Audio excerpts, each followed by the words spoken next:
What is going on, everybody? It's Nick Willard with Almost Canon Podcast. So, we had just talked about the Coos County or the Coos County Wood Devils and the Hide Behinds. Now we're going to talk about a couple other more obscure cryptids from the lands down under.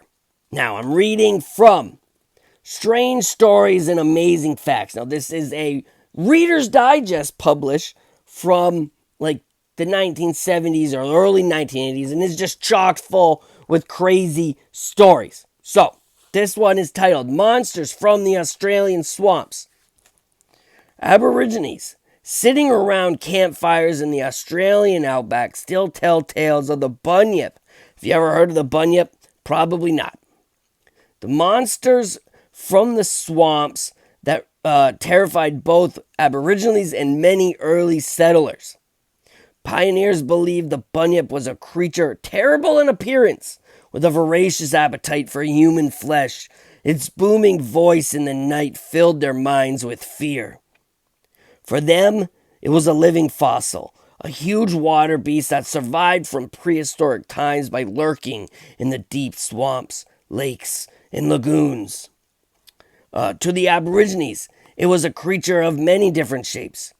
A bullock with the long maned neck, a head like that of an emu, and a body covered in fur or feathers.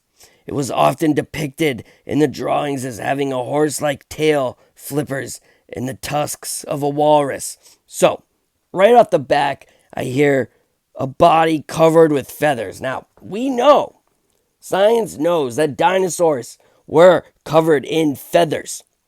Jurassic Park is one of my favorite movies, but I am sorry. I do believe dinosaurs probably had feathers as well. Head like an emu, there you go. Scientists, paleontologists now believe that dinosaurs eventually evolved into birds. And when I'm driving down the road and I see a flock of turkeys chilling on the side of the road and they run into the woods, I mean, they run. They remind me of velociraptors. Like, it's crazy. I have no doubt believing that dinosaurs evolved into birds. Horse-like tail, tusks of a walrus. I mean, we're talking about giant teeth, right? For a carnivorous dinosaur of some kind. Let's see. Early settlers also believed in the bunyip of the swamps, and some claim to have seen it. In 1886, horsemen fording a river near present-day Canberra saw a whitish creature about the size of a dog with the face of a child and threw stones at it. That's weird. That doesn't. I don't see the bunyip in that. A similar beast in New South Wales disappeared with a grunting noise into a lagoon when it was fired upon. Now that's more bunyip. However, we need more information. These stories are junk. Let's see. Sadly, however, the bunyip appears to be just a legend. Well, there are plenty of cryptid creatures out there believed to be just a legend. However, there are hundreds, dozens, hundreds, thousands of peoples maybe that will tell you these legends are actually real.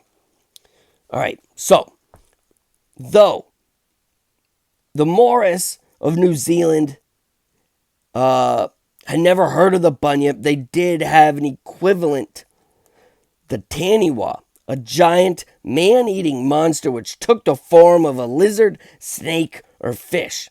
It lived everywhere, in the springs, rivers, lakes, caves, and even the mountains. The beast had supernatural powers. It could fly through the air and transform itself into other creatures. Shapeshifter. This is, we hear about this stuff all the time. The origins of the taniwha legend are obscure, and no white man has ever claimed to have seen one. But it has been suggested that the taniwha represents some folk memory of the man-eating crocodiles of the Western Pacific. The word for crocodile is mokotolo, and the Morris used the same word, moko, for all lizards and for the taniwha. So, was the taniwha some sort of prehistoric saltwater crocodile? I mean, or is it some sort of prehistoric lizard of some kind, some sort of dinosaur, like the bunyip? I mean, this is making a lot of sense. Some sort of aquatic reptile that eats man. I mean, is the bunyip some sort of, prehistoric saltwater crocodile? It makes a lot of sense, I guess. When you think of it, they said, let's go back here. Head of body covered in fur and feathers. It's often depicted in the drawings as having a horse-like tail, flippers, and the tusks of walrus. So flippers, little crocodile legs could be considered flippers, and obviously tusks of a walrus.